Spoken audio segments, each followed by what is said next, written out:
believe, become, be great.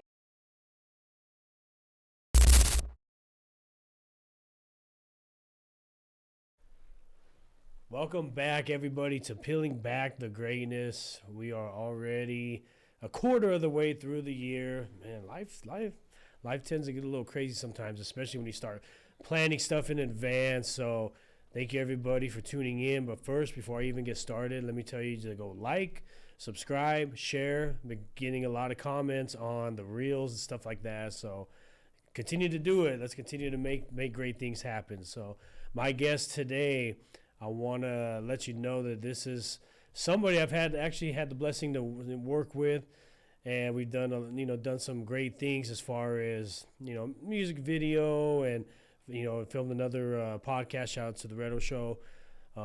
Man, this dude is genuine at heart, and he comes from his background. He comes from Hollywood. He comes from that industry. He understands a lot of the craziness that goes on. Again, it's different being on this side, just really seeing and hearing the things that go on.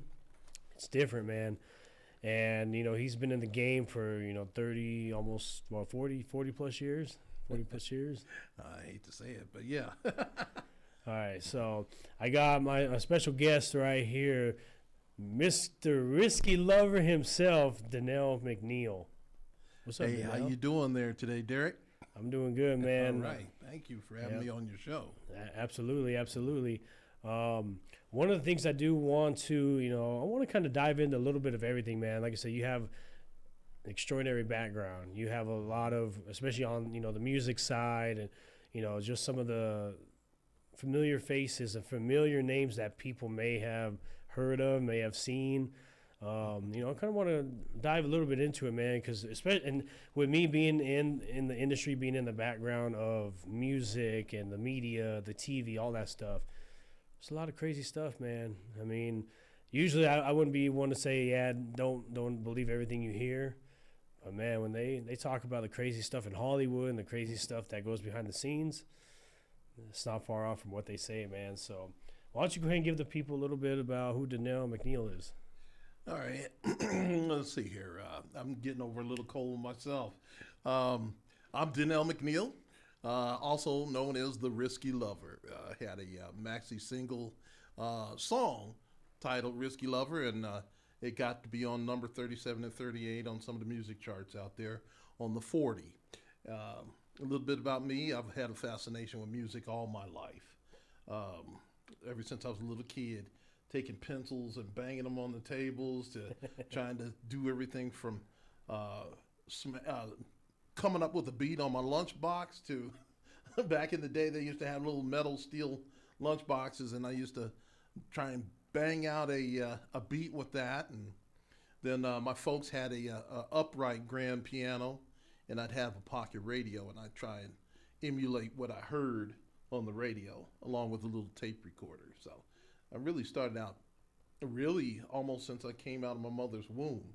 So been embedded in you. It's been embedded. And I just always had that fascination for it. For a long time, I didn't know how it was created or made, but I was a great listener. And the best thing I could do was just keep on begging my mother for a tape recorder. And I remember it was a Panasonic. And I used to tape things like the titles of different shows on TV, like Sanford and Son, Chico and the Man. Man, I'm telling on my age. But Welcome Back, Kotter, which opened up the doors for Lawrence Hilton Jacobs and also John Travolta. And so I'd play those songs back to back to back all the time and just drive the family crazy. But I was trying to see how they structured music. And then I had an uncle that played with Count Basie and Duke Ellington at some point. He was a session replacement saxophone player, and his name was Cloyce Griffin. And so he was kind of the one that, when all in my family, it was a devout Christian, strong family to where everything was a sin. So I had to sneak to play the radio. I had to sneak to listen to a record that was not church oriented. But when my Uncle Cloyce would come to town, after he was done smoking a cigarette out on the porch, he'd hear me trying to struggle with the piano, just banging anything just to get on his nerves. Oh, yeah. And he would say, "Hey, Dannell, you want to learn how to play the boogie woogie?" I was like, "Oh yeah, of course I sure Heck do." yeah. Yeah. And then my aunts would run out of the kitchen. "Oh no, that's a sin. Don't you teach that boy that." And so the moment you tell a kid don't or no, that's when they're more intrigued to him, yes. yeah. And I was like, "Oh yeah, Uncle Cloyce, I want to learn." And so so he taught me some simple chords, taught me rhythm, and then eventually my aunt, she didn't know she was dabbing into it, even though she was trying to stop him, but she had an old metronome, and tick tock, and it would go with the timing. And so I asked her if I could use that, and eventually I think she gave it to me. And then that's where I was able to start learning rhythm, timing. And then I was a little fat, chubby kid that, I was told I couldn't play the electric guitar. I wanted the electric guitar. My mother said, "No, it's a sin." I want to play the drums. "No, it's a sin." Want to play bass guitar? "No, it's a sin. But it boiled down to her saying, you can either play the saxophone like your uncle, or clarinet, or back then, piano. And I only saw my mother and my aunts all playing piano, and so I kind of back then thought it was just like a girly thing to do. Okay, right. And so I didn't want that. So I was like, man, I don't have no choices. This was before synthesizers. It's either something or nothing. Yeah. So I went with this big, ugly clarinet. And with that clarinet, I learned how to read music. I can't read music now, but back then, I learned forcefully by my music teachers in elementary school, Flight of the Bumblebee. Okay. You're gonna play Flight of the Bumblebee. And so that's where it kind of started, in other little songs. And from that point, I hated that clarinet the whole time. I said, "Oh boy, well, I'm gonna have to come up with something else soon." And as I get older, I'm gonna get that bass guitar, I'm gonna get the electric, I'm gonna get the keyboard, and I'm gonna do it my way. But in the beginning, I had to just be stuck with Flight of the Bumblebee. Right. Yeah. And that's kind of the crazy thing too is sometimes with folks growing up, man, they're very rebellious against stuff that we want to do, the dream, whatever it was. I was one of those fortunate enough to where my parents never thought like, "Oh, that's a sin," or "Oh no, you don't listen to that music." My mom did have there's a certain music I would listen to, and she was like, "I don't want you listening to that, this and that." But it was never like on a strict level where it's like, "No, you're not listening to that," So, man, sounds like it was a little too strict going up. But Yeah. at the end of the day, it got you, not only into music, but it got you to where you are. It got you, the Risky Lover. Tell us a little bit about who is Risky Lover. Where did Risky Lover come from? There's some days I still wonder where the heck he came from. I had to look at myself because back then, a lot of women actually said I was cute back in the day, and I found it Risky Lover really from that, because they were running at me so crazy when they found out I could sing a little bit and perform a little bit. And so I said, well, you know what, let me go with Risky Lover, because, back then I had no conscience. You see, it didn't matter if they were single, if they were hooked up with somebody, and I hate to say it, even if they were married back then, as long as they didn't tell me they were married, I never asked. Well, sometimes I did, but in the heat of the moment, I was like, well, shoot, Felt girl. like it's on them. Yeah, and in my song, I was like, girl, I ain't afraid to take the risk. That's a part of, I'm your risky lover, better run for cover.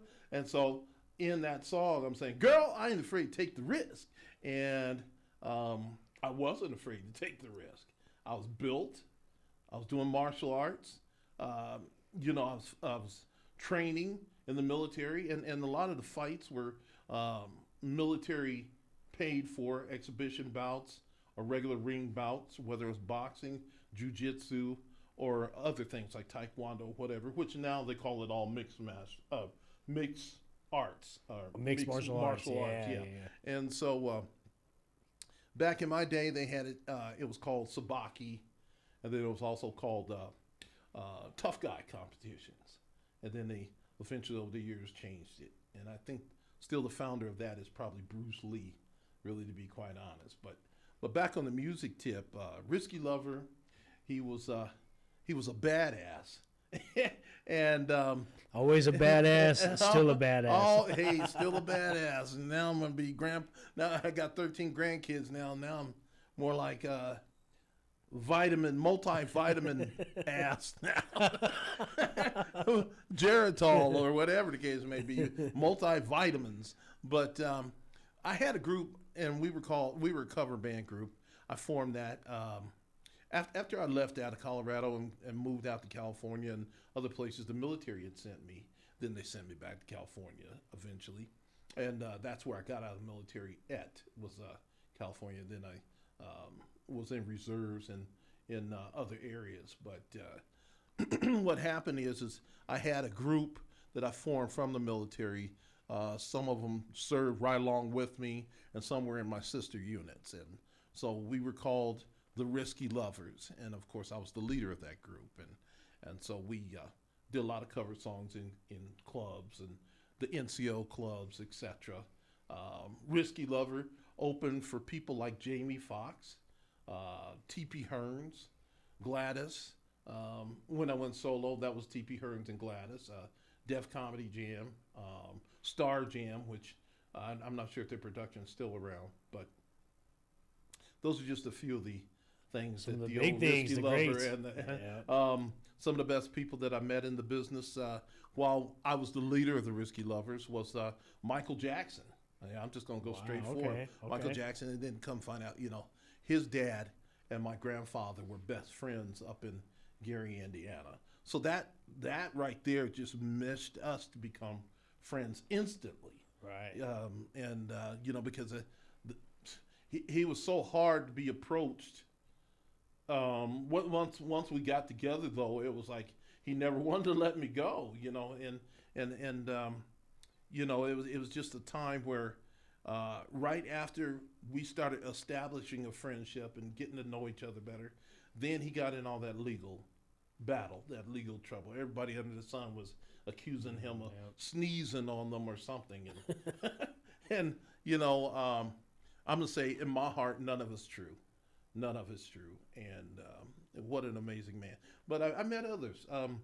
At the Soul Train Awards, for example, I'm standing next to Stevie Wonder while me and my group was waiting for our limos, okay? And he had a handler that helps him to get around and stuff. And we were talking. He told me about a radio station that I believe he owned. I won't say the name because I'm not sure if he still owns it or not down in Los Angeles. But Stevie Wonder. Then I got a chance to, these two guys could not speak English very well, but they beckoned me into their limousine. And my group sat outside of the limo. And that group was called Milli Vanilli.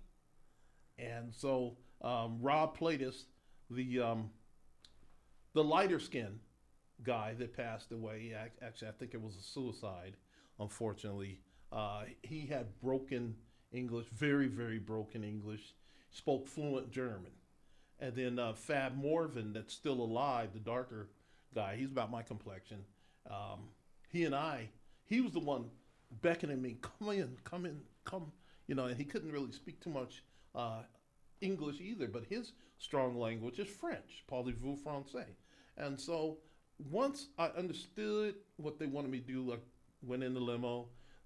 They had back in the day the limos with the cassette decks over your head, and they listened to one of my demo tapes that I had.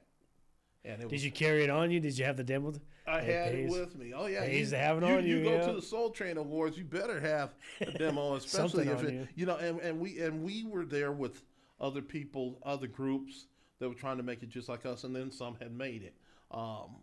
For example, shaking hands at the Soul Train Awards with NWA, Eric Wright, Ice Cube, Snoop Dogg. They're going to all of us were in the VIP area, but we were just a cover band. So we sat in the audience and watch the show. That was probably a surreal moment, though. Oh I'm my sure. God, yeah, because at that time they came out with "F the Police," Oh. and so The controversy the starts. controversy on that was surreal.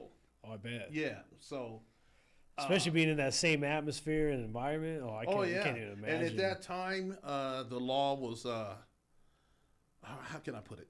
They were threatening to arrest anybody that bought the album down in Los Angeles. To buy it? Yeah, even to buy it. They had police at the record stores back then waiting for you to pick up a copy. Just like you go to Walmart and they had somebody at the door. Well, they also had people at the door that were law enforcement to make sure that you didn't buy that record.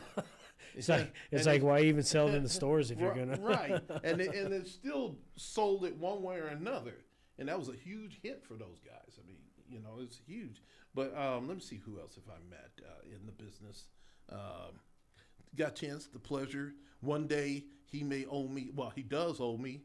He don't know it yet, but Sylvester Stallone, you owe me a muffler. Shout out Sylvester. my Toyota Supra. My Toyota Supra, I backed it up on the highway to go back and pick him up. I had auditioned for this, you're young, but you probably remember Star Trek Next Generation. Oh, yep. Okay, well, you're looking at the guy that got beat out by the guy that actually became Worf.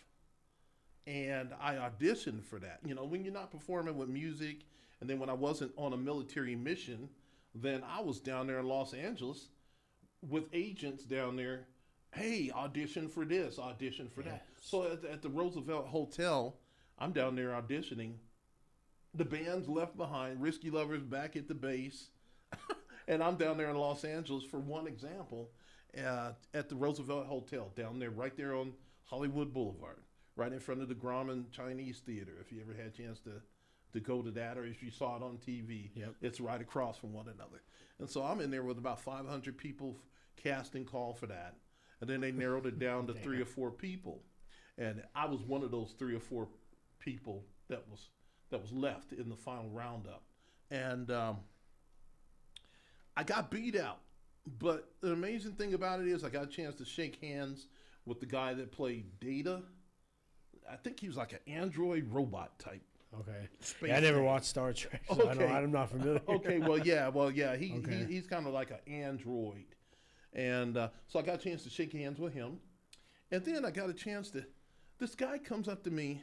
I got beat out for that, but then I got picked for a commercial to do voiceover and other stuff. But this guy comes up to me, and he goes, yo, you think you could give me a ride? And I look over here, this guy, I'm like, man, you're Sylvester Stallone. You don't need no ride. He goes, no, I get that all the time. I'm not him, but I need a ride. You think you could take me out? Yo, you think you can take me out to Burbank, California? Is that out your way? And I was like, no, man, you're Sylvester Stallone. No, I'm not. But can I get a ride? I'm like, yeah, man, sure. So I take him out to the Burbank in my Toyota Supra. All right, and he's complimenting me on my Supra. And I don't know what else we're talking about, but I remember the Supra was one of the things we were talking about. And then once we got there, our agent had said, come back next Saturday, 7 o'clock. So he goes, yeah, you think you can come pick me up next Saturday? And so I'm like, yeah, sure, no problem. Well, next Saturday rolled around. And I'm on the highway. If you ever venture down in California, my neck of the woods, my home is Santa Barbara County. Okay. All right. Where Michael lives, where many of the other major stars had property. And of course, with Michael, he made it very popular with Neverland. Yeah. Which look like Elitches. I mean, in the military helicopter, I'm flying over the damn thing, and it looks just as big as Elitches or Lakeside. And I'm like, I was in my mind thinking, how can one man own all that? He's like, yeah, only one concert it took to be able to buy this. Oh my gosh, $50 million home right here. Oh my gosh, man, several million. But I'm flying over this thing, and I'm just thinking that, and I'm saying, man, his music did all that for him. But back to Stallone. That next following weekend, I pull up. In Santa Barbara County, if you're gonna get to LA, like my agent used to drive me up the wall with it and say, "Hey, Dannell, this park right here. I need you to get down here. You know, can you be down here in 15 minutes?" No, I'm 60 miles away from you, and you call me in midday traffic. You know, to get to Santa Barbara, to Los Angeles, and to penetrate into Los Angeles. The perfect example with no traffic, you're gonna have to. If you got to be there at 7, you probably better be leaving out about 3:30 in the morning. Damn. Yeah, 3:30 or 4. If you leave out after 4, I think you're gonna be late, and that's just with 60 miles.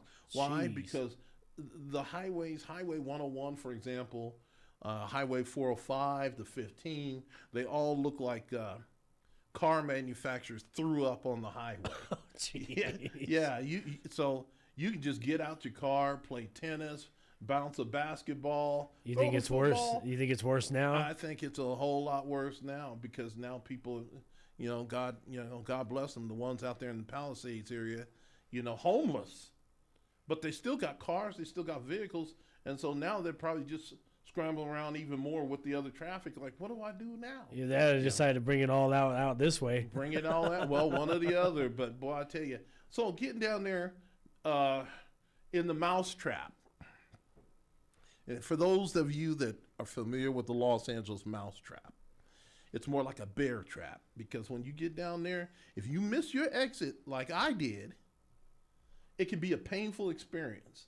Once you miss that exit in those areas, it might take you 20 miles to turn around, another 20 miles to come back, just to make another 5 or 10 miles to make another turn to get back where you were supposed to exit at. Right. So me and my divine thinking back then, being young and cocky, early 20s, I backed up my Supra on the highway.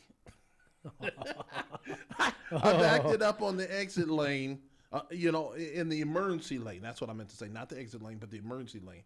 I backed it up damn near a mile. I backed that. I know those people was like, what the hell? And I was actually going faster backwards than the people going forwards. But I got back there, but I pinched the median. I thought I had it cleared to back up far enough to where I could just merge right and exit off. But all of a sudden I heard this pow, and it was my muffler on the medium. And so when I stopped the car, got out, my muffler was just bent down onto the ground. And so first thoughts is, what the hell do I do? And I was thinking about time, Stallone, 7 o'clock. I think it was maybe 6:15 or so at that time. And so I just went ahead and ripped that muffler apart off the pipe and threw it in the trunk, slammed that hatch. And then I went ahead and I was mad, cussing all the way over there to where I dropped Stallone off. And then when I got there, there was no Stallone. The buildings that I dropped him off at, nobody there. And I knocked and I knocked and I knocked, and I felt like somebody was watching me, right? So then it was getting closer. I think it was maybe 6:30 at that time. I said, excuse me. I said, I'm going to be late. I'm just going to have to screw this. I'm going to have to just go without him. Yeah. All right. And I get back and I made it. I think if I remember right, it was about 5 or 10 minutes after 7. Oh. And I said, I am so sorry, guys. I'm late. I went back to go get that guy that looked almost like Stallone. And, I was late getting here. And everybody they said, that's all right. Everybody in the office was on the floor dying laughing. And I said, what the heck? What's so funny? I lost my muffler. What's so funny? Yeah, I wasn't laughing. You don't know what I just went through. And my hands dirty with muffler dirt and grease and road debris on my hands. I'm like, this was before they had sanitizer on a big level. And I was running in there sweating and everything, and I had my little outfit on or whatever for the audition or whatever they wanted me to do at the time. Excuse me, but I didn't have a chance to wash my hands, so I'm sitting here with dirty hands and stuff. They're laughing all over the place. And I'm like, what's so funny? And so I think my agent said, that was Stallone. He played a trick on you. So to this day, I said, okay, when I see Stallone again, I'm gonna say you owe me a Toyota Supra muffler. Matter of fact, with your pockets, you can owe me a whole Supra. How about that? Yeah, 'cause Maybe you, two or you three. weren't there. You weren't there where I dropped you off at. But that's kind of the trips that my music and entertainment brought me to.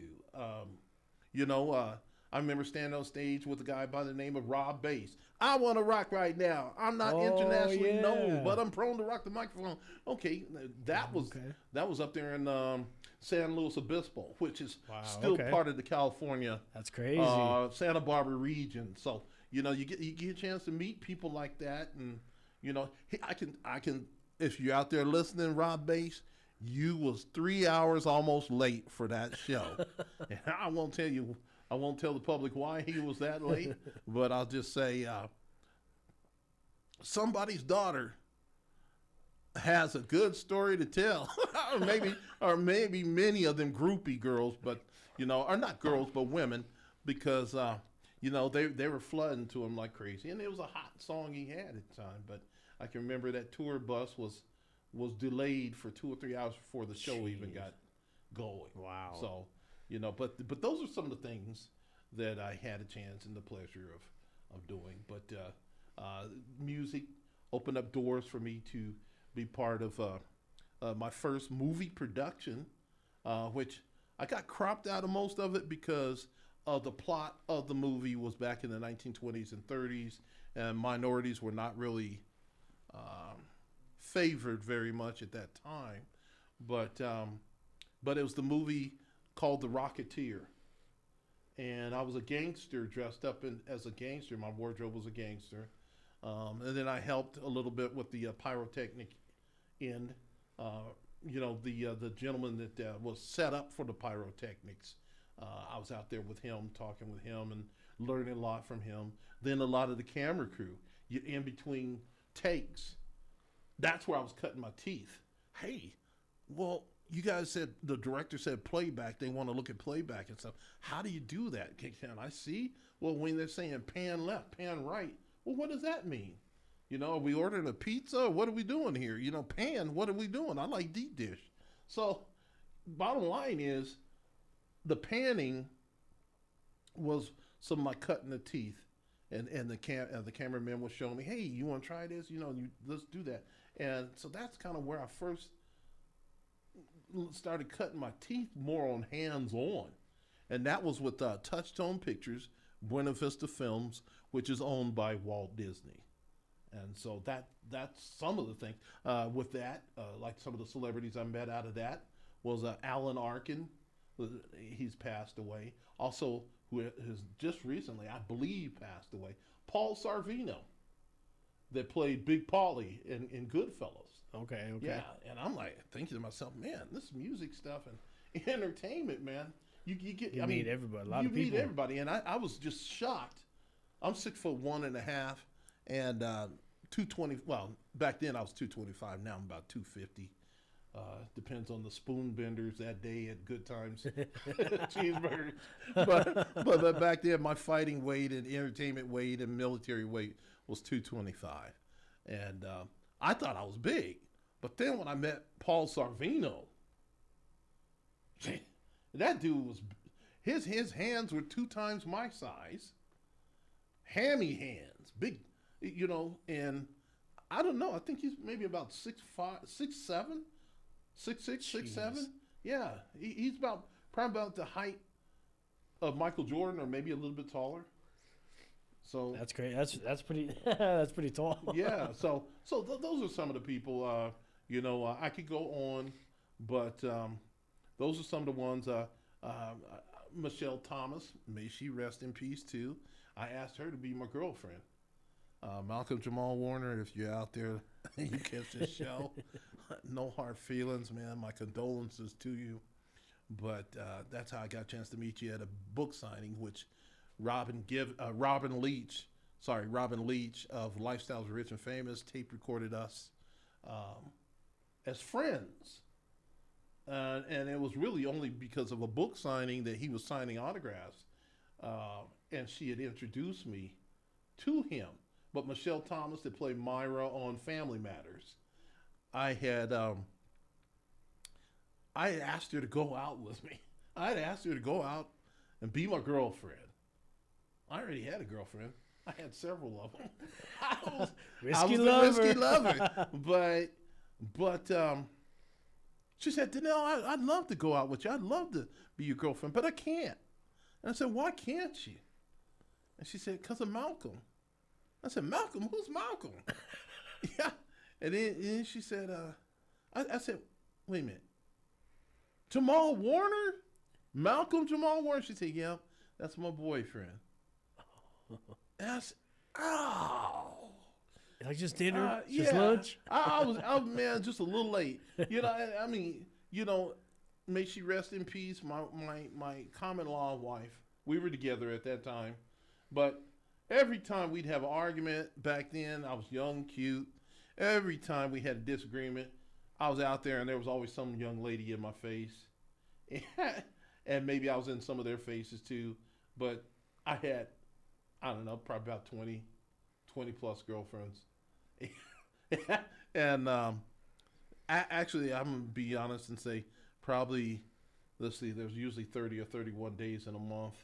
Let's go with that. every day I can. Every day. Yeah, I had a girlfriend for every day of the week, every day of the month, and I'm not proud of it, but it was a community service back then, and you know I served my part as a community servant. Yeah, you know, but that's where it's kind of a long story, but that's kind of where Risky Lover really took hold. And then I developed a song out of it. And the main reason that my band did not stay with me is because I fired them. I love each and every one of them. But their goals were different than mine. Okay. You feel like they just weren't, well, maybe couldn't get you to the next level. Well, yeah, because, you know, see, when you're performing, you get the VIP treatment in the clubs. Okay. And the free drinks, maybe it's a meal and a free drink or something like that. And that was good for them. But they would come in there drinking, you know, before we'd even get started practicing and rehearsing.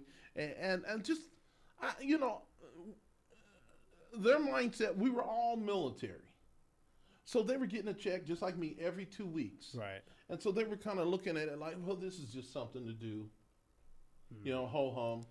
And for me, I'm like, look, guys, you know, I'm not going to be in the military forever. Yeah. You know, and one of them was my supervisor in the military. He was my boss. I was a sergeant, but he was a higher sergeant. And I fired him too. You know, and it was kind of crazy to have to come back on the weekday and have to answer to my boss that I just fired over the weekend. You know, you're fired. You know, hey, boss, how you doing this morning? You know, but he was much older than me. I'd say he's probably about 10, 12 years older than me. And I think he kind of understood later on in life. But I let him go because I had goals with original music. I didn't want to just be singing somebody else's songs. I didn't want to be following after someone. I wanted to create something that people can say, hey, that's Dannell McNeil, or that's Dannell, or that's McNeil, or that's Risky, or that's Risky Lover. Risky Lover, what else you got? And that's where it came about. And I've been promising myself my whole life, I'm going to make a song. When family would be out there playing football, and I'd be out there playing football too, but I go in trying to write a song, trying to write lyrics, just trying to study, listening to pocket radios, listening to my recorder, playing a song over and over and over again on the record player or on the cassette deck. And back in my day, it was either a regular cassette or before that, it was an 8-track tape. Click, click, click, click. And I'd play certain things over and over again. I drove my folks crazy.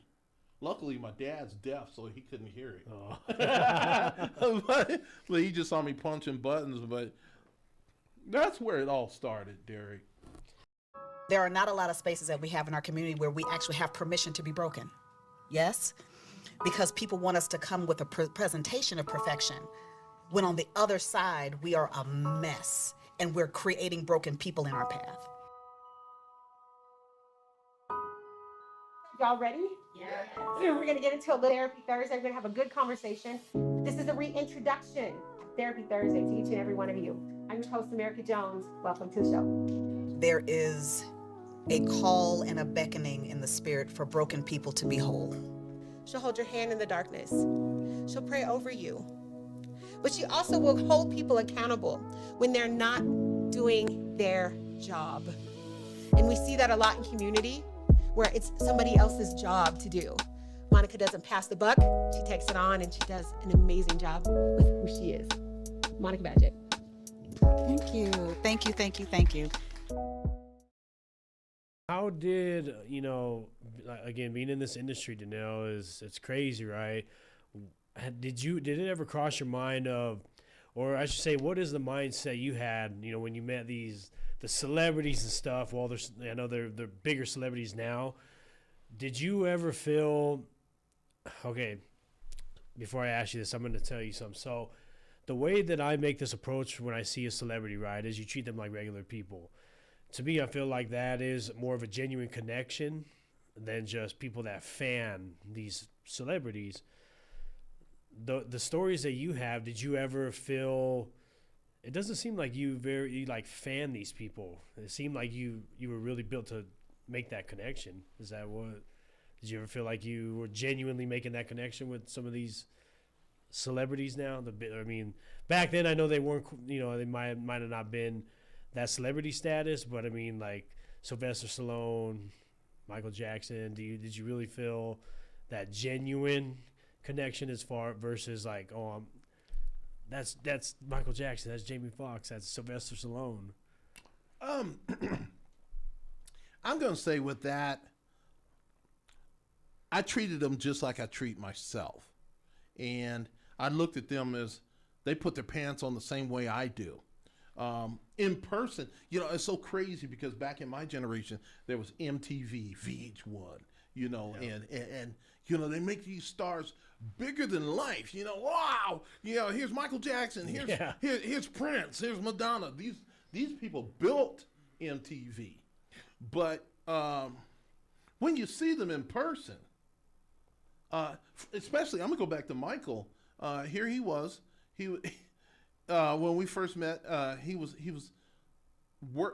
had a slew of armed bodyguards. I'm just gonna get that straight out of the way, and limousines. And back then they had the earbuds and all that. And he had told them to stand down when I came up in a secluded area of Santa Barbara to meet. And he wasn't the fancy red jacket with all the zippers all on it. And he wasn't the Thriller with all the makeup on, looking like death ran over. He wasn't doing anything but wearing torn up jeans, some type of raggedy shirt, and I'm not even sure if it was the penny loafers. I think it was some other type of little church shoe. I'm gonna call them little church shoes he was wearing. And he had a jam box, and he had cardboard and plywood stretched out, and he was working on his moves. And when I approached him, his bodyguards, were locked and loaded, and it was because of the friendship of my grandfather and his dad, Joe Jackson, where we actually, in my opinion, got a chance to meet up and actually talk. But it was because I said at first, "You're Michael Jackson," and I had a girlfriend that was she was a model at that time. She was an actress and model. I won't say her name because, just out of privacy. Right.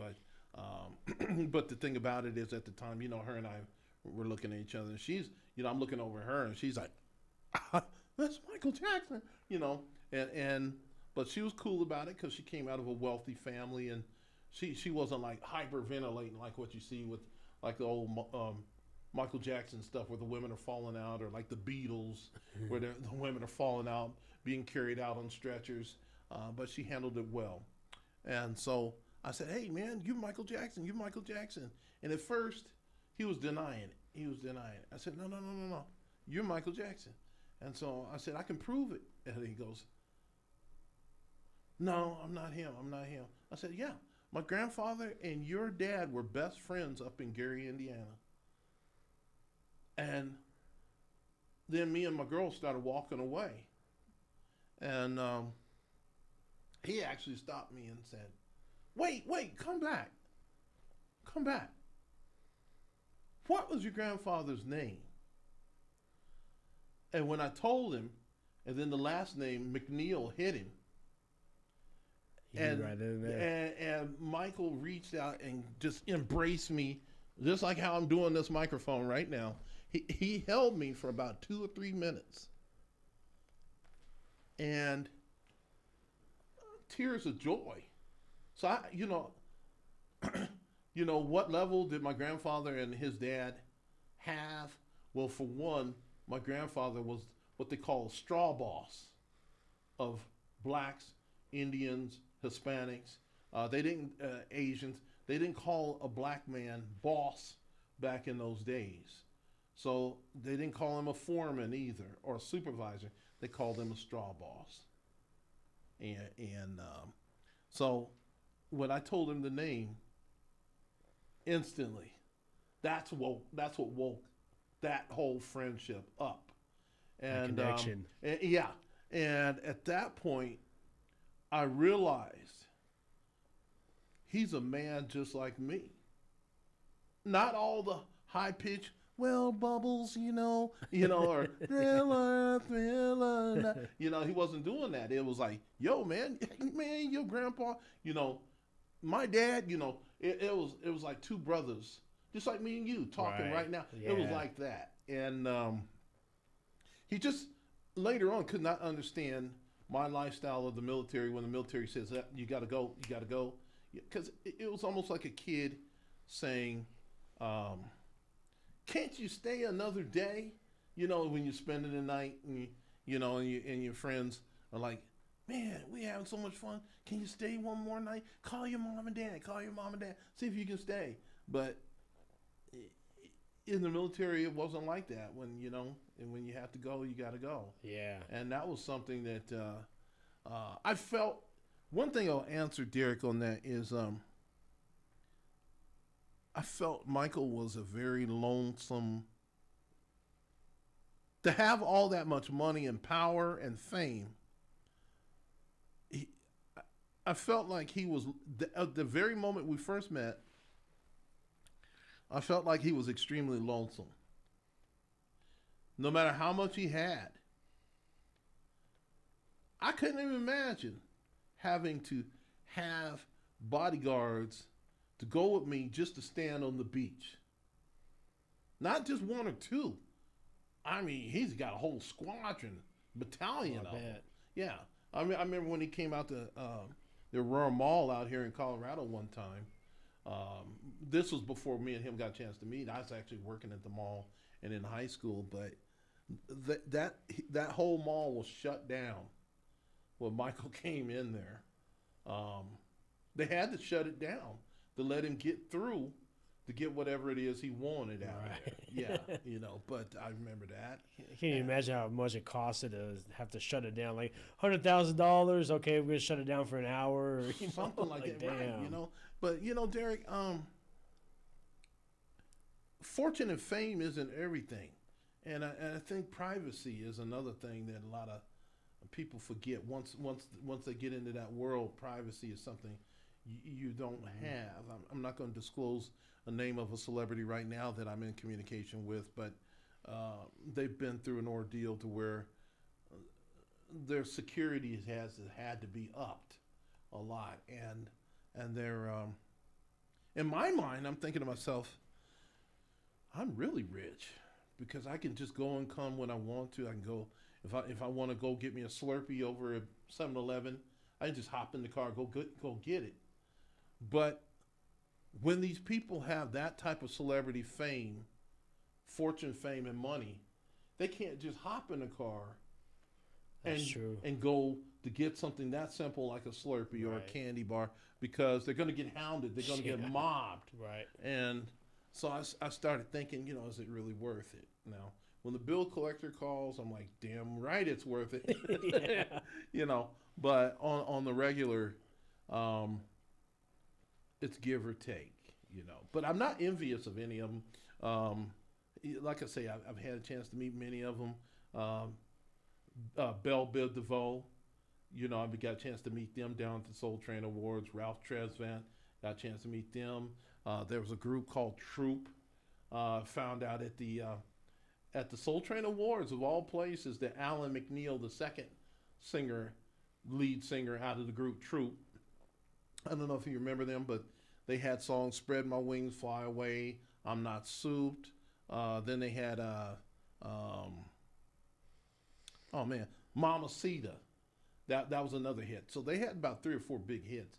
But Steven, the little short guy, he's the leader of the group and the lead singer. And then Alan McNeil, come find out me and him related. Now, of all places, Small at world. the Soul Train Awards, here you are. Boom. Hey, man, wait, McNeil, wait a minute, hold on. My grandfather, wait a minute, your uncle, it was one of those Family tree, things. Yeah. And we never got a chance to talk after that day. But it was amazing to be able to talk like that while waiting for your limo. Another thing is that was the biggest thing I had ever been to was that Soul Train Awards. I went They used to there be a twice. big deal, big deal. It too. was, man. But here's the thing. Me and my group come out, and we're walking behind groups like Belle Biv DeVoe. We're walking behind. These guys are new additions, The only one that I didn't see there was Bobby Brown. And at that time, that's when they all went and did their own thing. Belle Biv DeVoe had a Poison, or, they went and did their thing, BBD. And then Ralph Tresvant had the Sensitivity song, "You Need a Man with Sensitivity." And then Johnny Gill had a song called "Rub You the Right Way."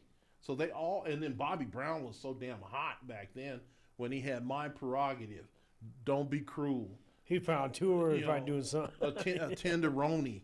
I mean, this man was on fire. He was knocking on the door of Michael Jackson. He was already at the same door, in my opinion, as Hammer. Because back then it was Hammer, Michael Jackson. Well, actually, no, let me back that up. Michael Jackson, king of pop. And I don't care what anybody says. He's king of pop, king of rock, king of the music industry, period. So I had to let that out because they're just trying to narrow him. Let him know. Yeah. Michael was the man.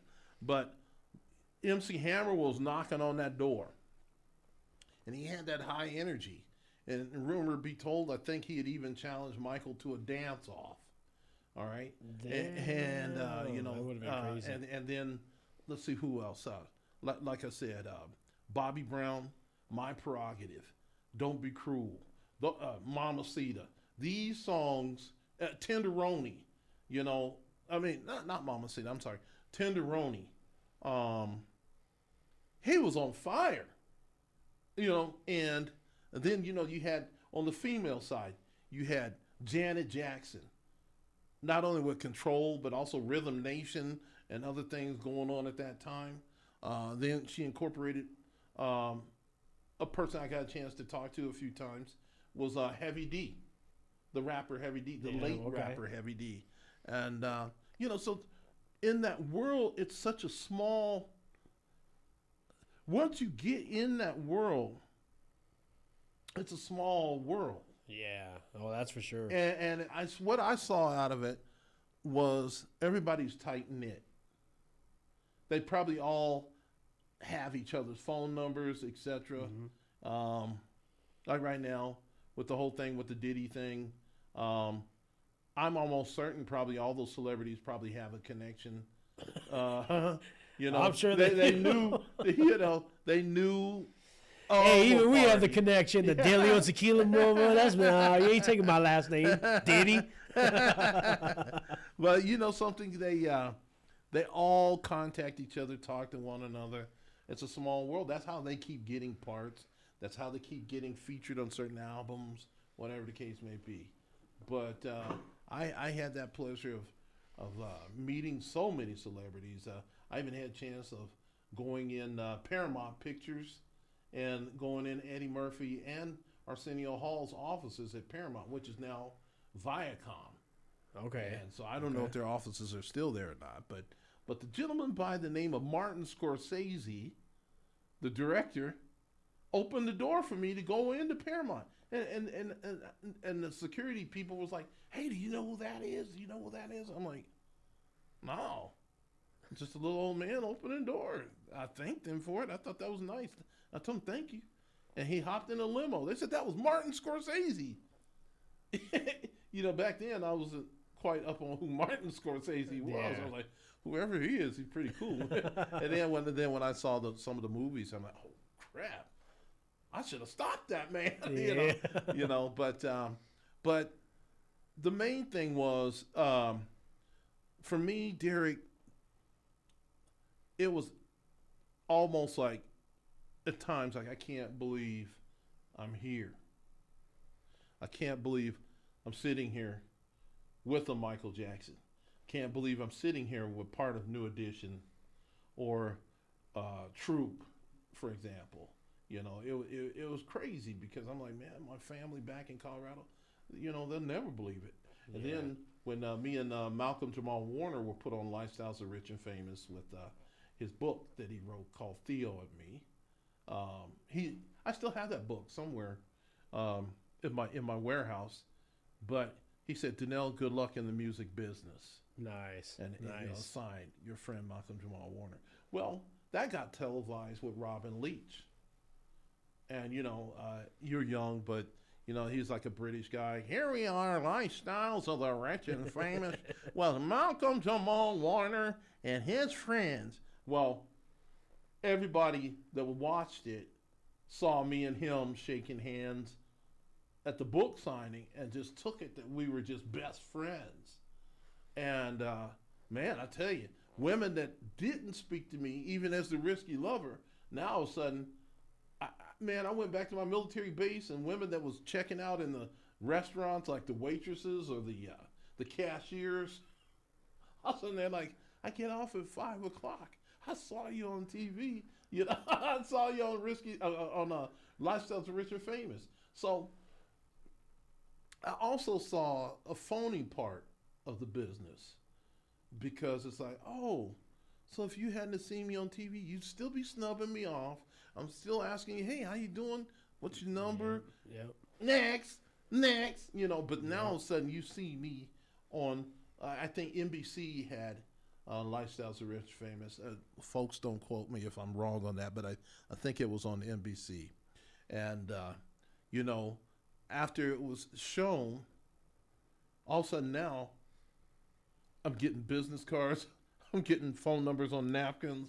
I'm getting, well, my husband, he's on the TDY right now. If you want to come by. TDY is like he's either on a mission somewhere or else he's out on a vacation that's remote that the military sends to do whatever job or assignment they're supposed to do. Okay. And the wife and kids can't go. So Like whatever the code name. case may be, she knew what time he was coming back, and it wasn't that time. So here I am being invited, and so I'm like, man, in my mind, I'm like, here I am, early 20s, thinking to myself, my goodness, this entertainment stuff, it opens up the candy store. Yeah. And I'm about to get some cavities out of there. So Derrick, it's a good thing, but it's not always a good thing. But I gave up the business to come back to Colorado to raise a family, take care of my parents. Unfortunately, my parents were not in a good way financially. And then my children, I have 4 kids, but the youngest needed a lot of attention. I won't get into that, but I'll just say that my older son and my youngest son, they needed a man in their life that was going to do the right thing, take care of them, because I didn't want the kids growing up saying, who's my daddy? Yeah, especially being out there in the entertainment world. And, Yeah, oh, and so I had to make a choice between entertainment or family. And at that time, I was opening for Jamie Foxx. I had cut most of the band loose, and at that time, I still had my drummer. His name was Walter Claybrook. Hey, Walt, if you're out there, if you catch this, hey, much love to you. Hey, still much love to Kevin, Graylin, Doug McCluskey, and Mike Davis. I can't forget you either, brother. But this is the first. So if you guys catch it, now you understand why I had to let you go.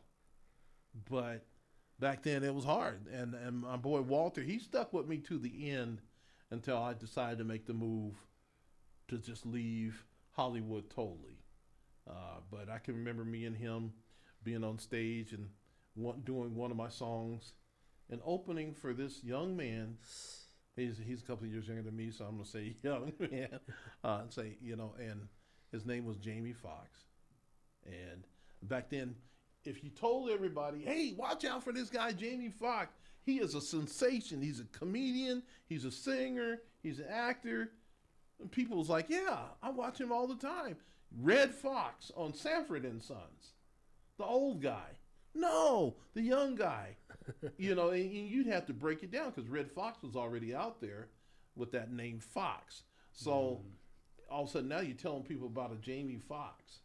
But I can remember when he had the invite to go to In Living Color, and the management that we had doing some of the shows, I think we all had a chance possibly to go on that show In Living Color. But for me, I walked away. It took me 3 or 4 days crying in my place in Lompoc, California, which is part of Santa Barbara, thinking, be a dad, which I wrote a song called Single Daddy, to be a dad or go for fortune and fame. Be what a dad decision, man. or fortune and fame. What a decision. And I cried on that. I cried for 3 days because I'm like, what do I do? Now, me being a Christian also, even with a name like Risky Lover, I love the Lord and Savior Jesus Christ. So I got to make that known. But I was really in turmoil. What do I do? Man, But in my heart, when I see all 4 kids grown, having beautiful families, having 13 beautiful grandkids, and then losing my wife, she was murdered back in 2010 up in Minnesota. God let her rest in peace. R.I.P. Because she put up with a lot with me because I was a handful, but I always protected her. I always loved her, and it was a fast life, and she got called home, but I try and be there for my kids, even though they're grown. When they go through certain things, I try and have an ear to listen to what they have to say, and that's something that Hollywood robs. Because a lot of the parents that are celebrities, they got a nanny raising them. They got a butler raising them. Yeah. They're out on the road. They got a tutor raising them, and they hardly know the kid. I didn't want that. Tough. Yeah, That's I tough. didn't want that. So I wrote a song, Single Daddy. From the D to the A to the D, D, Y. Single Daddy. Back up off me, punk. I ain't pip-popping, no stopping, bodies dropping, because I'm still steady rocking. You see, constantly, I'm a fighter, not just the Risky Lover. Been a born leader, preacher, teacher. You put it all together, it's still only part of being a kid's father. Yeah. So I wrote that in the middle of my transition, in the middle of my pain and agony of, what do I do? Right. So Derrick, I don't know. I mean, right now in my late 50s, now good individuals like yourself are saying, "Hey, can I bring you on my show?" and May 15th on the Redo Show, I'll be performing live down here for. I guess there's some type of connection they'll be doing along with I think PBS and So I'll be performing my song "Don't Get Hooked on a Junkie." You know, Okay. and Everybody so look out for that. yeah. So don't get hooked, don't get shook, don't get hooked on no junkie, yo. And and so I'll be doing that song, and if time permits, then I'll be doing "Single Daddy" also. Nice. Okay. Yeah. You know, and one thing that is crazy about everything that you just said is being out there in the field. Now, I have 2 daughters of my own, and one of the hardest things is, again, the hip hop. Not just music itself, but the hip hop specifically. You know, there's a lot of, excuse me, there's a lot of different things that come with it. You know, and even the amount of things that I'm out in the field doing. I mean, when I came out, I knew one thing: I wanted to do everything in media, from video, photography, TV, radio. I wanted to do it all. That was my ultimate goal, and I pretty much expanded throughout all of that. But my biggest thing was, how can I bring my daughters into it? How can I bring my kids into it? Now, I am blessed and fortunate that a lot of the stuff that I do, they're a part of it.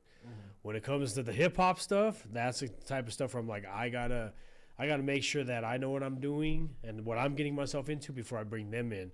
Because if it's new to me and I'm bringing all 3 of us in, what happens if what happens if shit hits the fan? Right. You know, that's all 3 of us together instead of Right. just me knowing, oh, okay, now this is how we're going to avoid this.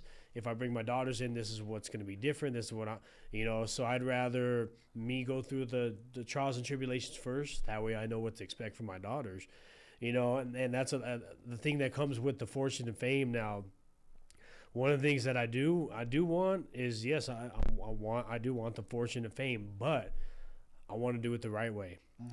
I want to be able to bring my Lord and Savior into it. I want to be able to, at all costs, make sure that faith comes first, Yes. that He comes first, because in this industry, Dannell, like you said, there's a lot of evil shit that goes on in this industry, a lot of evil things, you know. That's right. I have been around some people that, you know, they worship the enemy. They worship the opposition. Oh yeah. And you don't even realize it. They don't even make it known until you know. I'm not gonna put it out there too much, but you just hear the thing, the way, the tone in their voice and the way that they move, Right. and you see that, oh, okay, this is what to watch out for. And so, you know, we have a lot of actually a few big events this year that we're doing. One of them is being it's going to be an opportunity event.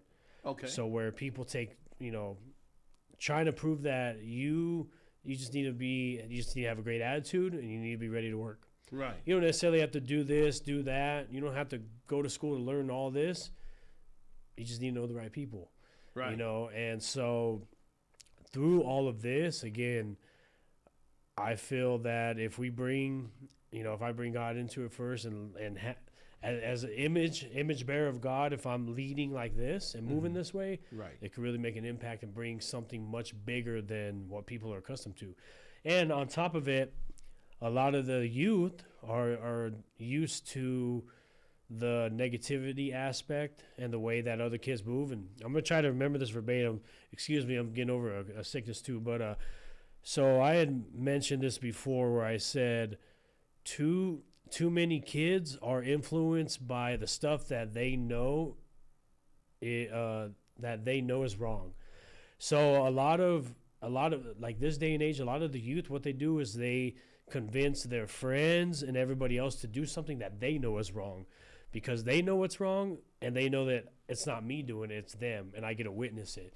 So that's the negativity aspect. So I feel if we can really bring that to the forefront and change, hey, you know, you believe in your Lord and Savior, have that faith, take a leap of faith. Right. You know, don't just feel like I'm going to wake up one day and I want to make it big on TikTok.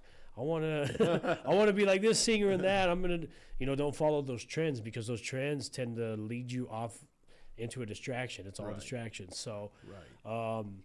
but yeah, going back to what you're saying, you know, it's knowing these people that You know, it's easy to say, oh yeah, it's a small circle and all that, but when people really start to make it big, then that's when you start to think, oh yeah, I did this with them, and I did video for them, I connected with them, you know, and I feel that with a lot of people that I'm connected with now. Okay.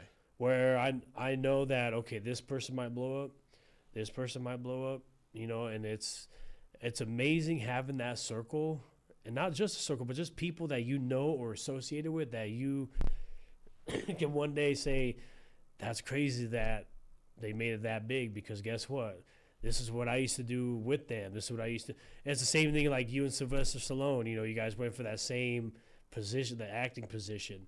You know, now he's out there. You know, same thing with Jamie Foxx. So, I mean, some of these celebrities, man, that may not, and like I said, the people that I'm associated with, may not be celebrities right now, but you think 10 to 15 years from now, you never know. You never know who's gonna cross your path. You know. But yeah, that's like I say, I'm just trying to do right by the people, and just make sure that everybody I know that wants an opportunity is winning at the same time, you know, simultaneously. Well, you know, Derrick, you know, in the Bible, there's a scripture that says, "Let your light so shine that others may see your good works."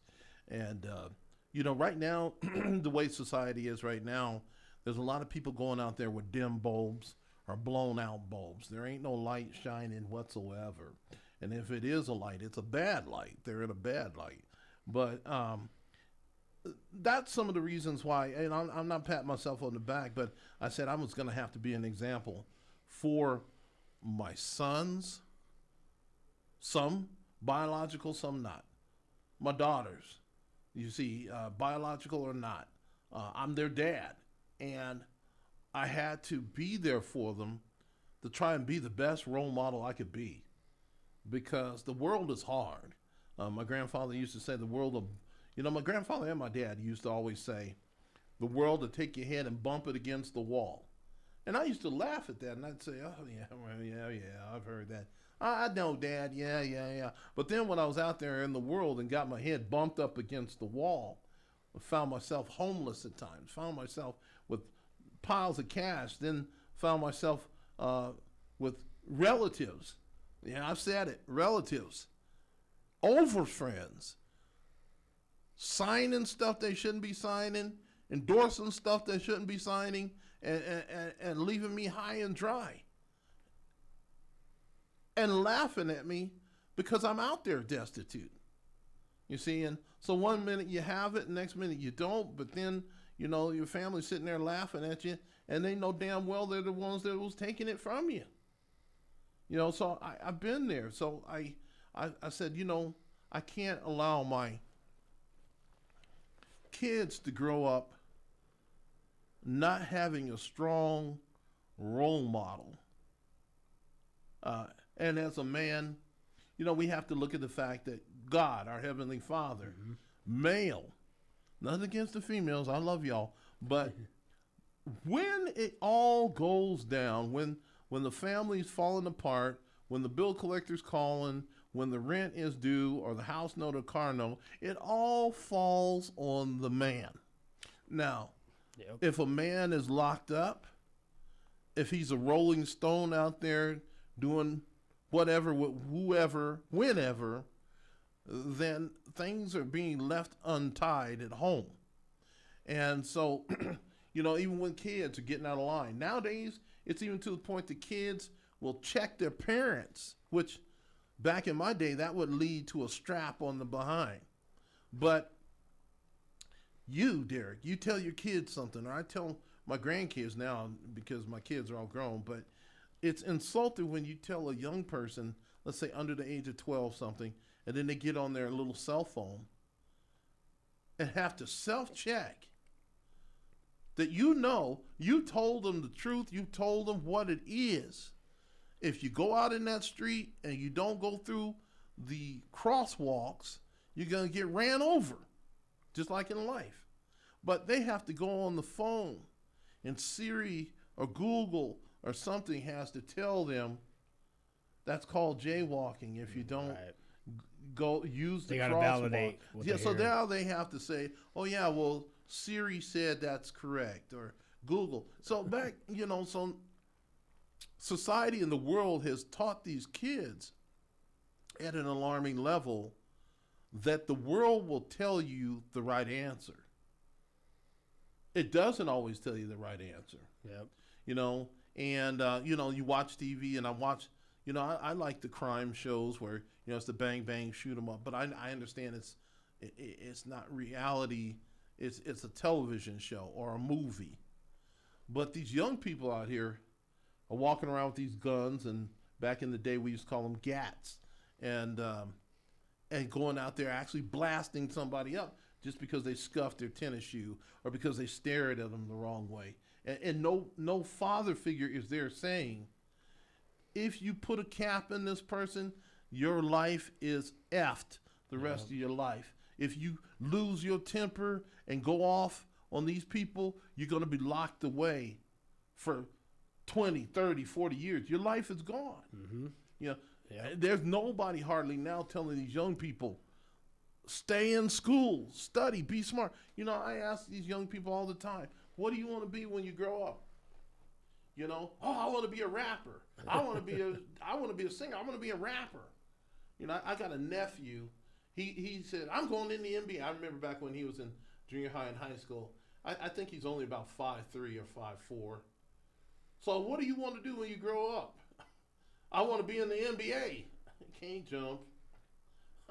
Yeah, you can't slam, but you want to be in the NBA. Now, him and my son, my youngest, was ditching school all the time until my son woke up.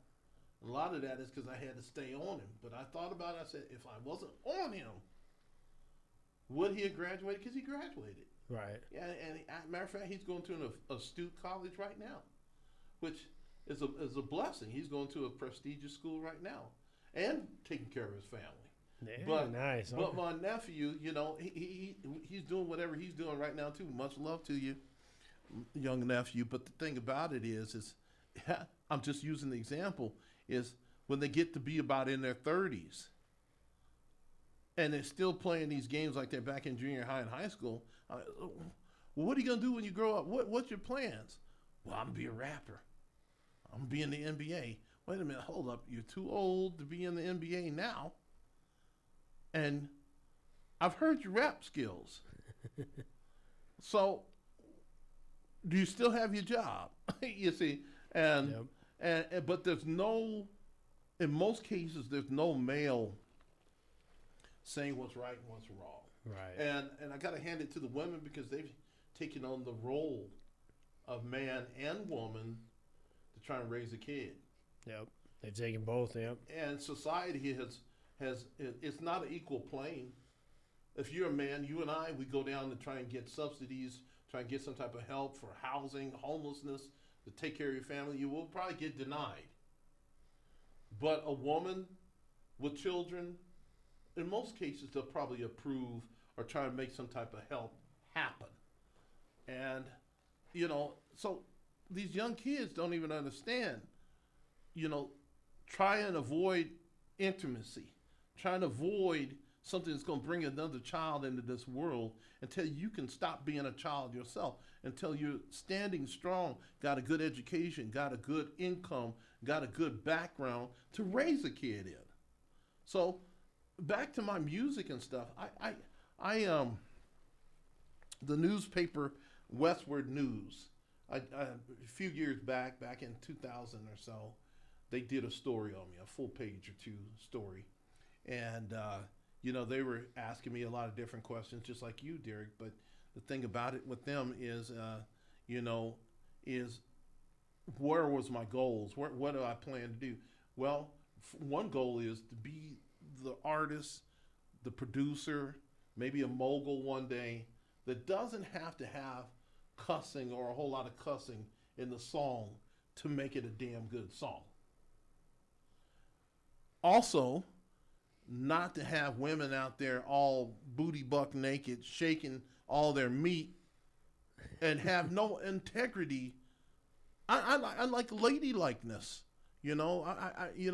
These Now it's no different from watching a porn versus watching a music video with some of these women. I'm like, my goodness, and so, Derrick, there's no rules, there's no censorship anymore.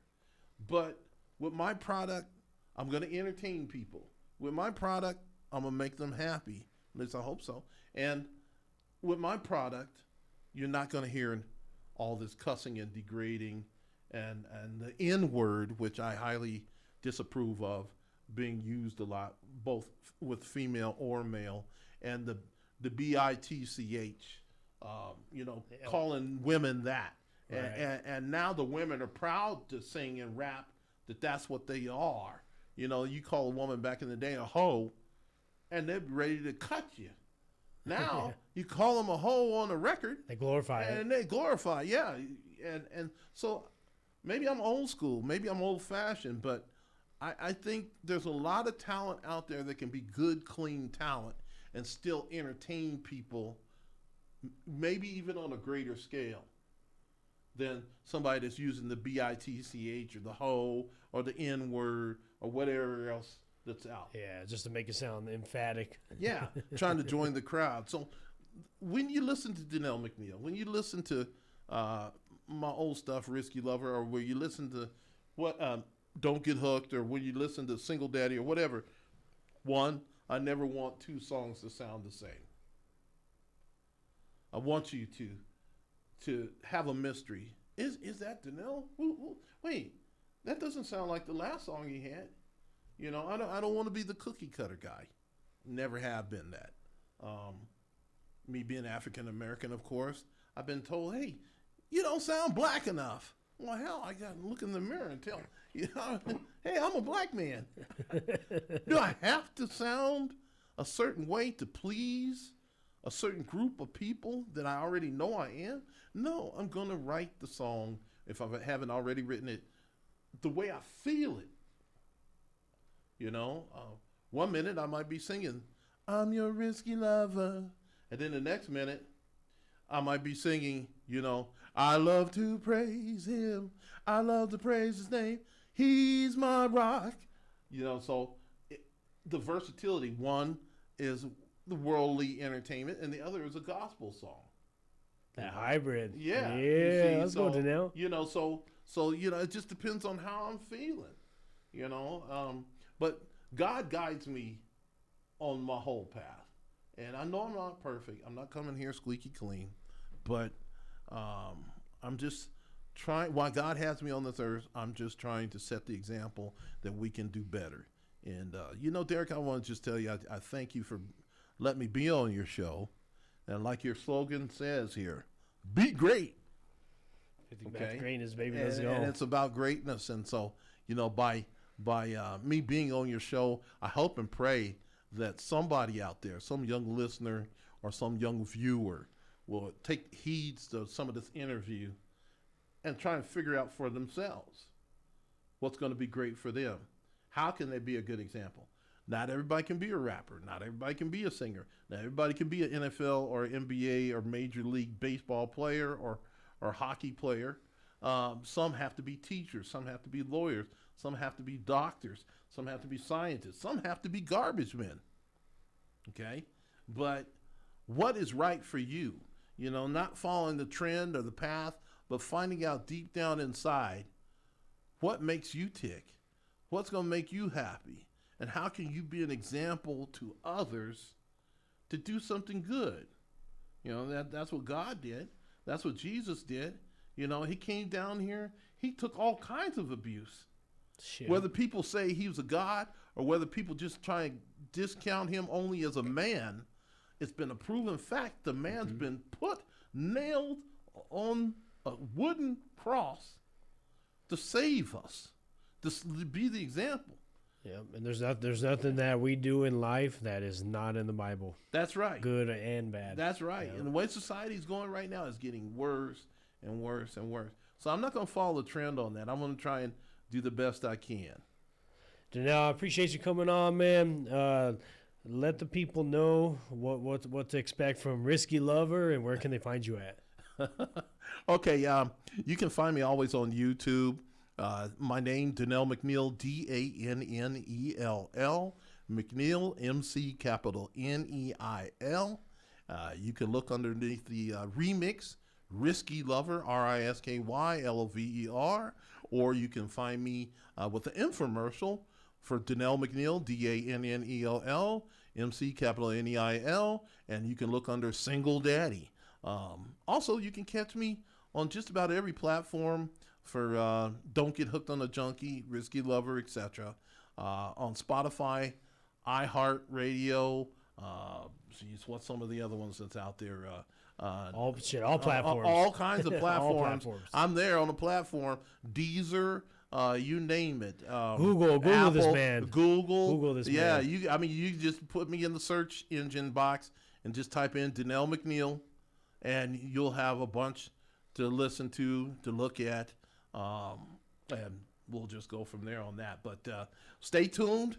I do voiceovers. I do voiceover and co-production on a show called The Redo Show. And so with that, I do the voiceover. So when you go over there to the Redo Show, you'll hear, "You watching The Redo Show." And so it was fun doing that. But I do voiceover too.